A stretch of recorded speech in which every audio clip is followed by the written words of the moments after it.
Bridges में calcium वाला portion पढ़ा था कि कैल्शियम कैसे रिलीज होता है। अब इसका दूसरा पार्ट है, जो मेन हेडिंग है वो कंट्रोल ऑफ क्रॉस ब्रिजेस ही है।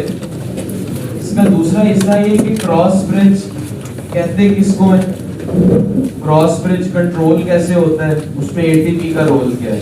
तो अगर बुक्स हैं तो पेज 50 पे मैंने आपको ये बॉक्स का कहा था, ये मायोसिन का और थिन फिलामेंट का स्ट्रक्चर है, और पेज 52 पे ये एक कॉन्ट्रैक्शन साइकिल बना हुआ है जो कि क्रॉस ब्रिजेस का ही साइकिल है कि ये कंट्रोल कैसे होते हैं। इसमें 4 फेजेस हैं, A, B, C and D, जिसमें ये समझाया गया है कि मसल्स जब कॉन्ट्रैक्ट करते हैं, जिसको हमने स्लाइडिंग फिलामेंट मॉडल कहा है, स्लाइडिंग फिलामेंट हाइपोथेसिस कह लें, उसके मुताबिक एक्टिन और मायोसिन में चेंजेस कैसे होंगे।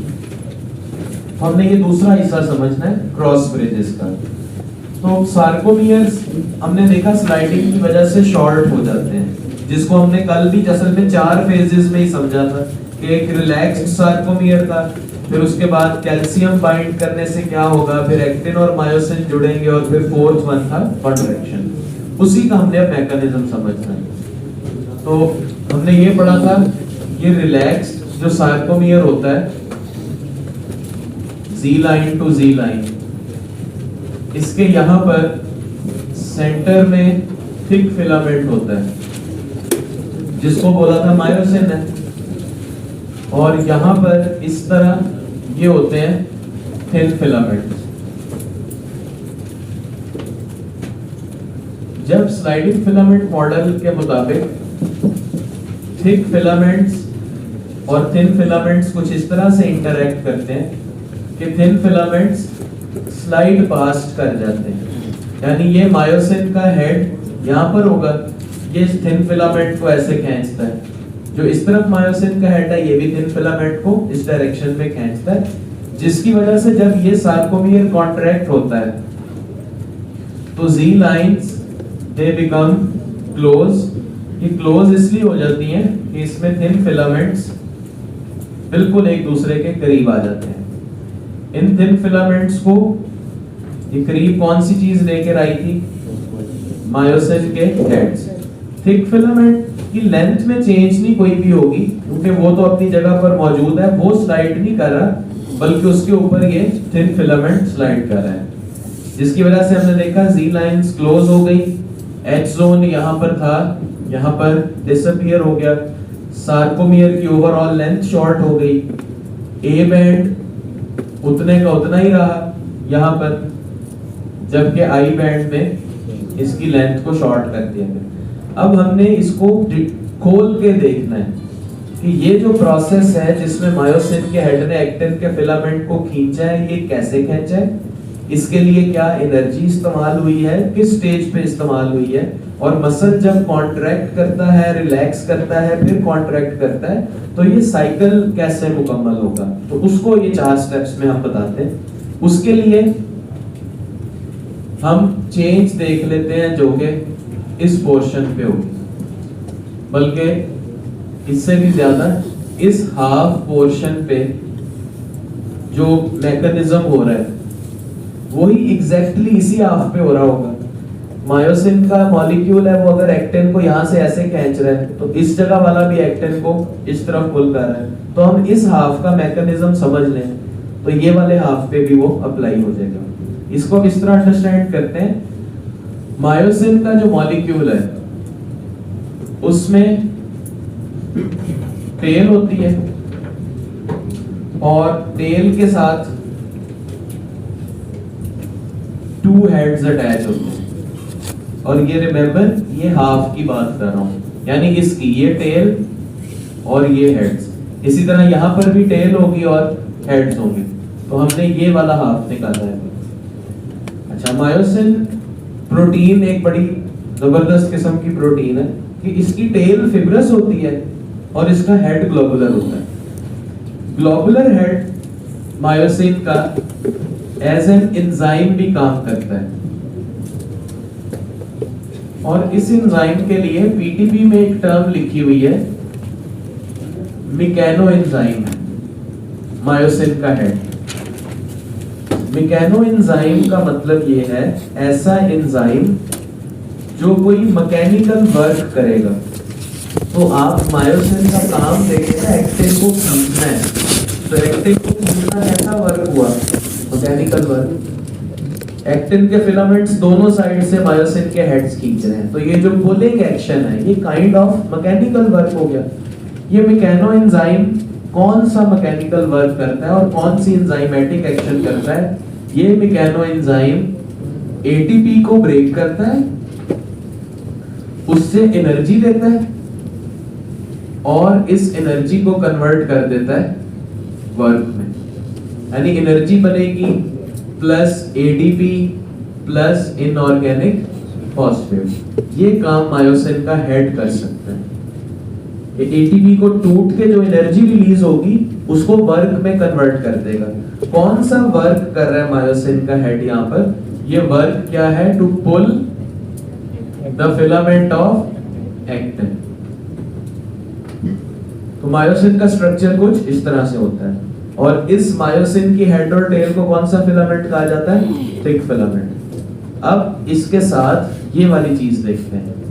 हेड के साथ ये जो हमने फिलामेंट्स बनाए थे, दीज आर थिन फिलामेंट्स। इनको खोल दिया जाएगा, इसके अंदर क्या चीज है, तो वो फिर कुछ इस तरह से बनता है कि इस जगह पर हेड के साथ जो ओवरलैपिंग हुई होती है वो थिन फिलामेंट्स की होती है। थिन फिलामेंट्स में सबसे जो प्राइमरी फिलामेंट है, that filament is called as actin. Actin का मॉलिक्यूल स्ट्रिंग ऑफ पर्ल्स की तरह होता है, जैसे एक मोतियों वाली कोई पर्ल सी हो या वो एक इस तरह बीड हो और कुछ इस पैटर्न पे ट्विस्टेड हो। इनमें से ये जो सर्कल्स बने हैं, ये हर सर्कल एक एक्टिन का मॉलिक्यूल है। इस एक्टिन के मॉलिक्यूल के लिए टर्म यूज होती है जी एक्टिन। हर एक मॉलिक्यूल, जब ये ढेर सारे जी एक्टिन इकट्ठे होकर एक धागा बना बैठे हैं, तो इस पूरी फिलामेंट के लिए टर्म यूज होगी एफ एक्टिन। अच्छा, अब एक्टिन और मायोसिन आपस में जुड़ सकते हैं, इनकी अफिनिटी होती है। इस चीज को रोकने के लिए यहां पर ट्रोपोमायोसिन की चेन्स होती है ताकि एक्टिन और मायोसिन बाइंड ना करें, रेस्टिंग कंडीशन। और साथ ही यहां पर मल्टीपल जगहों पर ये 3 पॉलीपेप्टाइड कॉम्प्लेक्स भी होगा। This 3 polypeptide complex is called as troponin. तो कुछ यूं मामला चल रहा होता है, मायोसिन का हेड और उस पे ये थिन फिलामेंट्स की एक्टिव साइट्स, जो एक्टिन है उसको कवर किया होता है ट्रोपोमायोसिन ने। जैसे फर्ज कर लें, अगर ये फिंगर जो है और ये थंब है, ये मायोसिन का हेड है और ये मायोसिन की टेल है, तो इसने अपने ऊपर एक्टिन के साथ जुड़ना है। अब एक्टिन को इन ट्रोपोमायोसिन की 2 टेल्स ने ढका हुआ है, 2 स्ट्रिंग्स ने ढका हुआ है, जिसकी वजह से मायोसिन इसके अंदर मौजूद एक्टिन से बाइंड नहीं कर पा रहा। बाइंड कब करेगा? जब ये ट्रोपोमायोसिन ऐसे हो जाएगी। जब ये ट्रोपोमायोसिन पहले नॉर्मल ऐसे थी, ट्रोपोनिन के जुड़ने की वजह से ऐसे होगी, तो ये मायोसिन का हेड एक्टिन के साथ जुड़ जाएगा। जब कैल्शियम डिटैच होगा, ये ट्रोपोमायोसिन वापस अपनी जगह पे आ जाएगी, हेड और एक्टिन यहाँ पर बाइंड नहीं कर सकेंगे। ऐसी मूवमेंट होती है। तो ये है रेस्टिंग कंडीशन। इसको हम कह देते हैं स्टेप नंबर 1। इस वक्त एक्टिन को ट्रोपोमायोसिन ने ढका हुआ है, मसल रेस्टिंग स्टेट पे है, इसको हम कह देते हैं स्टेप 1 या स्टेज 1। स्टेज 1 में क्या है? एक्टिन की एक्टिव साइट्स कवर्ड हैं बाय अ प्रोटीन ट्रोपोमायोसिन और मसल इस सिचुएशन में रिलैक्स्ड है। अब जब मसल कॉन्ट्रैक्ट करेगा, सेकेंड फेज पे चलते हैं। जब मसल कॉन्ट्रैक्ट करेगा तो कुछ चेंजेस होंगी जिनको हमने कल पढ़ा था। वो चेंजेस क्या होंगी, मैं इनको एक शॉर्ट फॉर्म में ही एब्रीविएट करता हूं। नर्व इंपल्स आएगी, नर्व इंपल्स न्यूरोमस्कुलर जंक्शन, इससे ट्रांसफर होगी टुवर्ड्स सार्कोलेमा। अच्छा, सार्कोलेमा से ये नर्व इंपल्स किधर जाएगी, सार्कोप्लाज्मिक रेटिकुलम, और सार्कोप्लाज्मिक रेटिकुलम क्या रिलीज कर देगा, कैल्शियम आयंस। तो स्टेप 2 में अब हम देख रहे हैं कैल्शियम आयंस आएंगे। कैल्शियम आयंस ने बाइंड किसके साथ करना है, they will bind with troponin. Calcium ions bind करते हैं ट्रोपोनिन के साथ, जिसकी वजह से कुछ चेंजेस होंगी। उन चेंजेस को हम यहाँ पर शो करते हैं। जैसे मैंने बताया, जैसे ही कैल्शियम ट्रोपोनिन के साथ जुड़ता है तो ट्रोपोमायोसिन की ये चेन्स, इस तरह फर्ज कर लें ये एक्टिन का फिलामेंट है, तो इसकी ये साइड्स ट्रोपोमायोसिन ने ऐसे ढकी होती हैं ताकि ये अपने नीचे वाले मायोसिन के साथ ना जुड़ सके। जब इसके साथ ट्रोपोनिन जुड़ता है तो ये ट्रोपोमायोसिन मूव करके इधर आ जाता है। जब इस जगह पर आएगा तो मायोसिन की और एक्टिन की एक्टिव साइट्स यहाँ से एक्सपोज हो जाएंगी। यही काम होना है यहाँ पे। तो मायोसिन की tail, myosin molecule, heads, globular heads जो कि एटीपी को ब्रेक कर सकते हैं, मैकेनोएंजाइम होते हैं। ट्रोपोमायोसिन अब डिस्प्लेस हो गई है। जब ट्रोपोमायोसिन डिस्प्लेस होगी तो मायोसिन का हेड इस एक्टिन के फिलामेंट के साथ बाइंड कर जाएगा।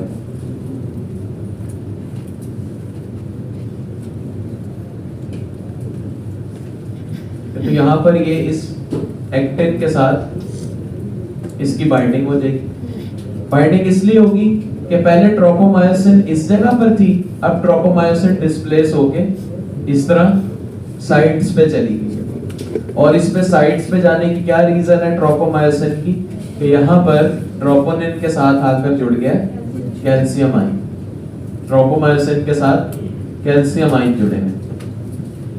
तो हम कहेंगे स्टेप नंबर 2 में ये तमाम चीजें, ये जो तमाम सीक्वेंस ऑफ इवेंट्स हैं, they are called as step number 2। कि मसल रेस्टिंग सिचुएशन पे था, नर्व इंपल्स आई, न्यूरोमस्कुलर जंक्शन पे गई, सार्कोलेमा पे बाइंड हुआ, सार्कोप्लाज्मिक रेटिकुलम से कैल्शियम रिलीज हुआ, कैल्शियम ट्रोपोनिन के साथ जुड़ा, ट्रोपोमायोसिन डिस्प्लेस हुई और मायोसिन का हेड जाकर जुड़ गया एक्टिन के साथ। अब जब ये एक्टिन के साथ इसका हेड जुड़ेगा, थर्ड स्टेप, अभी हमने इन तमाम स्टेप्स में एटीपी का रोल एंटर करना है। वो तभी कर पाएंगे जब हम इसको कंप्लीट कर रहे होंगे। अभी इस जगह पर अगर मैं एटीपी मेंशन कर दूंगा तो वो क्लियरली समझ में नहीं आएगी बात कि एटीपी अच्छा एंटर किस जगह पर हुई थी और ब्रेक डाउन किस जगह पर होगी। इसके बाद मायोसिन का हेड जो कि एक्टिन को अपने साथ जोड़ चुका है, this is myosin tail, movement करेगा। मूवमेंट यूं करेगा कि पहले हेड इस तरफ था, अब मायोसिन के हेड इस डायरेक्शन में एक्टिन के, ठीक है, मैं एक्टिन को इस तरह ड्रॉ कर रहा हूं, एक्टिन के इस फिलामेंट को इस डायरेक्शन में स्लाइड करवा देंगे क्योंकि ट्रोपोमायोसिन इज डिस्प्लेस्ड और ट्रोपोनिन जो प्रोटीन है इसके साथ कैल्शियम आयंस जुड़े हुए हैं। जब मायोसिन ने एक्टिन के फिलामेंट को इस डायरेक्शन में खींच लिया तो इस मूवमेंट के लिए टर्म यूज होगी कि मायोसिन के हेड ने किया है पावर स्ट्रोक, खींचा है एक्टिन को। एक्टिन के इस फिलामेंट को खींचने में, पावर स्ट्रोक लगाने में क्या एनर्जी इस्तेमाल होगी? बिल्कुल इस्तेमाल होगी। मायोसिन का हेड हमने कहा था ना एनर्जी को, इस एटीपी की एनर्जी को कन्वर्ट कर सकता है वर्क में, तो यहाँ पर वही काम किया ना उसने। इस पावर स्ट्रोक में उसने एटीपी की एनर्जी जो कि इसके अंदर होगी इसको कन्वर्ट किया है वर्क में, खींचा है उसको, इसलिए मैकेनोएंजाइम। अब मायोसिन और एक्टिन ये जुड़ चुके हैं, मायोसिन एक्टिन को खींच भी चुका है। इसका मतलब है मायोसिन ने एक्टिन के साथ एक ब्रिज बनाया और उसको पुल कर दिया, और इधर कैल्शियम आयंस जुड़े हैं। अब ये मसल की कॉन्ट्रैक्शन हो गई। अब अगली दफा कॉन्ट्रैक्ट करने के लिए इस मसल को किस स्टेट में जाना चाहिए? रेस्ट में, स्टेप नंबर 1 में। जैसे नर्व इम्पल्स में एक्शन पोटेंशियल के बाद उसको आना चाहिए था पोलराइज स्टेट में, इसी तरह इसको भी आना चाहिए रेस्टिंग में। रेस्टिंग में कैसे आएगा? इस एक्टिन को मायोसिन से अलग करना होगा। ये अलग कैसे होता है? That is step number 4। Step 3 जिसमें मायोसिन ने इसको पुल कर लिया, एंड रिमेंबर यही वो स्टेप है जिसमें एनर्जी वर्क में कन्वर्ट होगी। स्टेप नंबर 4, इसमें ये होगा कि इस हेड को इस एक्टिन के साथ अलहदा करने के लिए ग्लोबुलर प्रोटीन है ना, ये ग्लोबुलर प्रोटीन्स अपनी शेप चेंज कर सकते हैं, अनस्टेबल होते हैं। कुछ ऐसा करना चाहिए कि ये एक्टिन को बाइंड ना रख सके अपने साथ। तो कौन सी चीज इस्तेमाल होगी? एटीपी। मायोसिन के हेड के साथ, अब देखें पहले यहाँ पर ध्यान दें, मैं ये 2 सीक्वेंस में इवेंट्स होंगे, इसको क्योंकि मैंने रब करना होगा।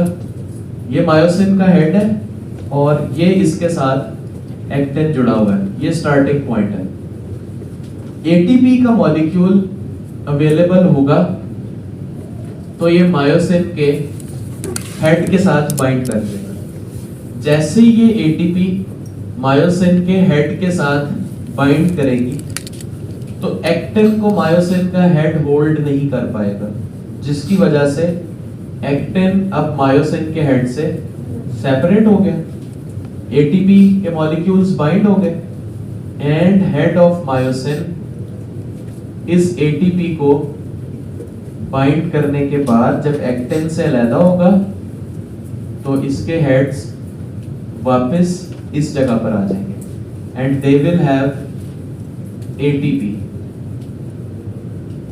तो ये स्टेप नंबर 4 जिसमें एटीपी जैसे ही हेड में दाखिल हुई, एटीपी का मॉलिक्यूल, ये वाली चेन एक्टिन की सेपरेट हो गई। इस दौरान स्टेप 4 से फिर वापसी होगी टुवर्ड्स स्टेप नंबर 1। इस वापसी के सफर में कुछ चेंजेस होंगी जिसको अब हम इस जगह पर शो करेंगे।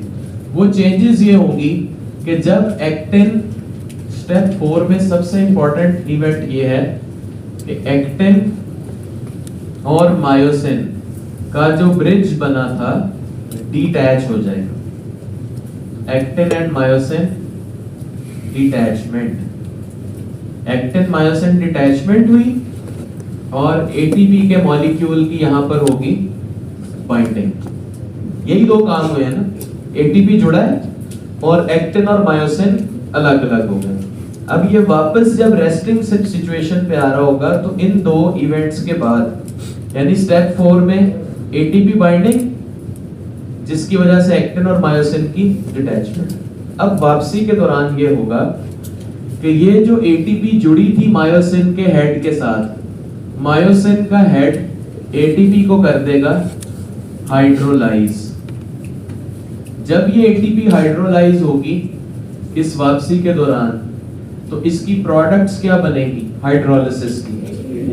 एनर्जी, एनर्जी होगी ना पहले तो, उसके बाद ADP and phosphate, ADP and phosphate.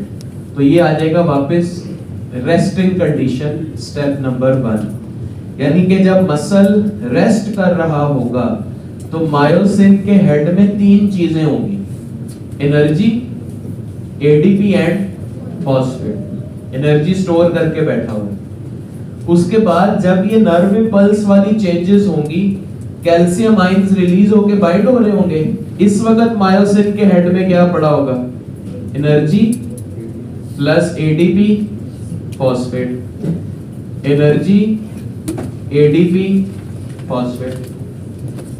जब कैल्शियम के बाइंड होने से ट्रोपोमायोसिन डिस्प्लेस हो जाएगा, उसके बाद मायोसिन का हेड इस एक्टिन को पुल करेगा, एनर्जी वर्क में कन्वर्ट हो गई और एडीपी और फॉस्फेट बाहर निकल जाएंगे, हेड खाली हो जाएगा।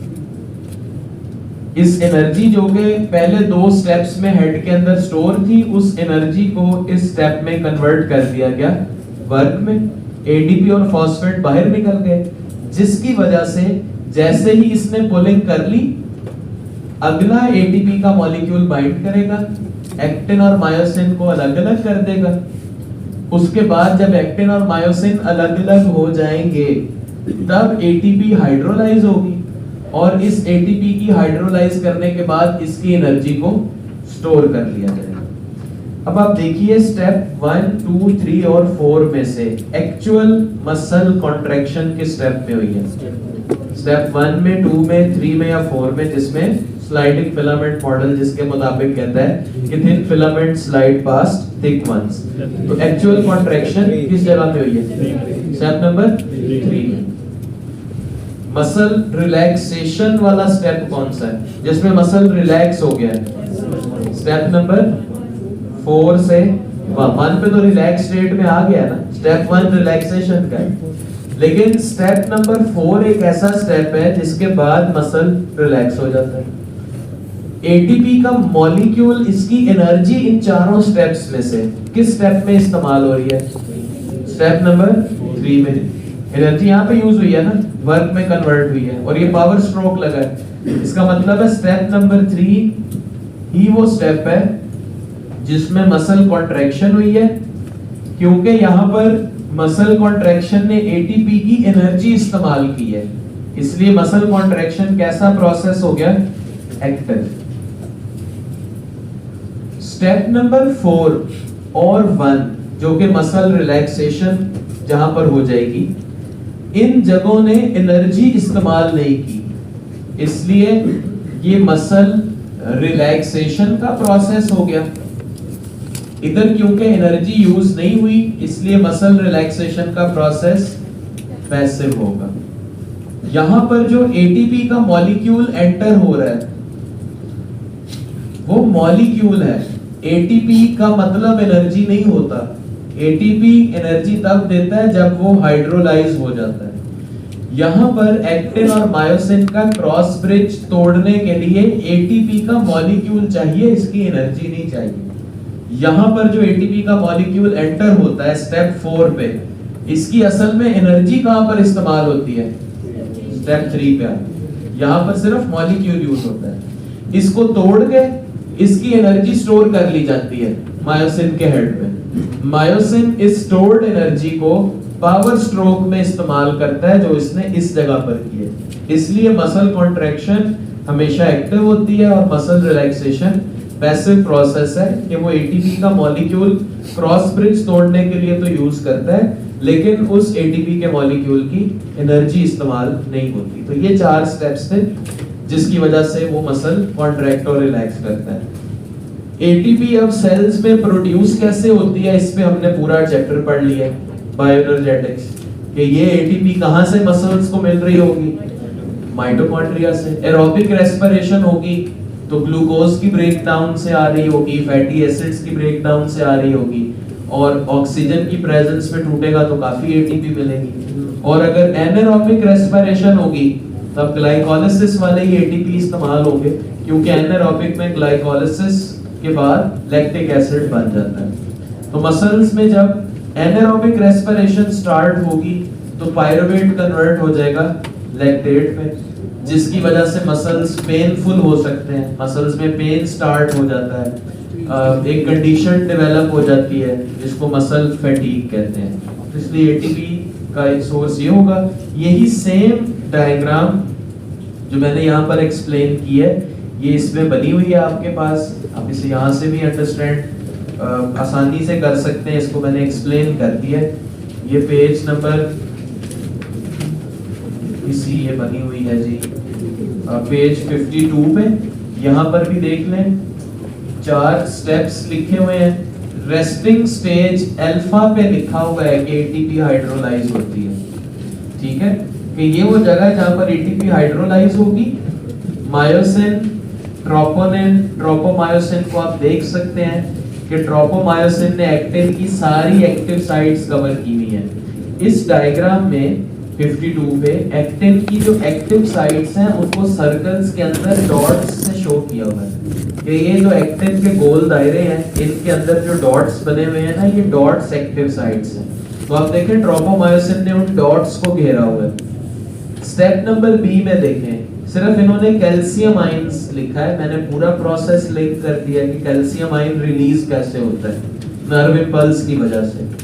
कैल्शियम आयंस ट्रोपोनिन के साथ जुड़े तो आप देखें एक्टिन की ये जो डॉट्स वाली जगह है अब ये नजर आना शुरू हो गई, यानी कि ये एक्टिव साइट्स एक्सपोज हो गई हैं। और मायोसिन का हेड देखें, इसमें एडीपी भी है, फॉस्फेट भी है और एनर्जी स्टोर हुई हुई है, ये बाइंड कर गया। फिर स्टेप नंबर 3 है power stroke occurs. Power stroke क्या है कि मायोसिन के हेड ने एक्टिन के इस फिलामेंट को खींचा, जैसे ही खींचा हेड में से एडीपी और फॉस्फेट बाहर निकल गए हैं और हेड के अंदर स्टोर एनर्जी इस्तेमाल हो गई है। फोर्थ, नया एटीपी का मॉलिक्यूल बाइंड करेगा तो देखें मायोसिन का दिखाया गया है कि वो अपनी नॉर्मल रेस्टिंग कंडीशन में आ जाएगा। नया एटीपी का मॉलिक्यूल बाइंड करता है और मायोसिन का हेड वापस अपनी स्टेट में चला जाता है। रेस्टिंग स्टेट में फिर बताया कि एटीपी हाइड्रोलाइज हो चुकी होगी और एडीपी फॉस्फेट और उसकी एनर्जी स्टोर होगी। इस तरह हम मसल कॉन्ट्रैक्शन को ये एटीपी के साथ भी क्रॉस ब्रिजेस में लिंक कर सकते हैं। ठीक है जी, हमारा सपोर्ट एंड मूवमेंट का टॉपिक 12 था। हमने कार्टिलेज, मसल और बोन को डिफरेंसेस पढ़े। लर्निंग ऑब्जेक्टिव 1, लर्निंग ऑब्जेक्टिव 2 था कि main characteristics of cartilage and bone along with function of both, तो इसमें स्ट्रक्चर भी पढ़ा, सारी डिटेल डिफरेंसेस भी पढ़े। स्टेप नंबर 3 स्मूथ कार्डियक और स्केलेटल मसल्स का कंपैरिजन, ये मैंने बताया टेबल में गिवन है, इसको वहां से रीड कर लीजिएगा। अभी हमने हार्ट का टॉपिक पढ़ना है तो कार्डियक मसल्स के साथ कंपैरिजन इस टॉपिक में हो जाएगा। Ultra structure of skeletal muscles पढ़ा, स्ट्रक्चर भी पढ़ा, अल्ट्रा स्ट्रक्चर भी पढ़ा कि मसल्स अरेंज कैसे होते हैं, फिर मसल फाइबर में अरेंजमेंट कैसे होती है। फिर उसके बाद describe in brief the process of muscle contraction, तो हमने इन डिटेल पढ़ लिया ये मसल कॉन्ट्रैक्शन में कैल्शियम का रोल क्या होगा, ब्रिजेस कैसे कंट्रोल होंगे, स्लाइडिंग फिलामेंट मॉडल क्या है, नर्व इंपल्स कैसे आती है। फिर जॉइंट्स को भी क्लासिफाई कर लिया।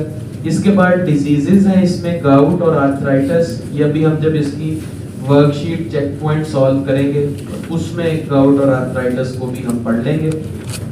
अब इसके बाद लास्ट हमारा टॉपिक जो है पीएमसी सिलेबस के मुताबिक वो है टॉपिक नंबर 9। सर आपने कहा था कि एक लाइन समझाऊंगा 6 इन फिलामेंट्स अराउंड। अच्छा 6 वाली, ठीक है। वो इस तरह है कि हम जब किसी एक मायोफिब्रिल का स्ट्रक्चर देखेंगे,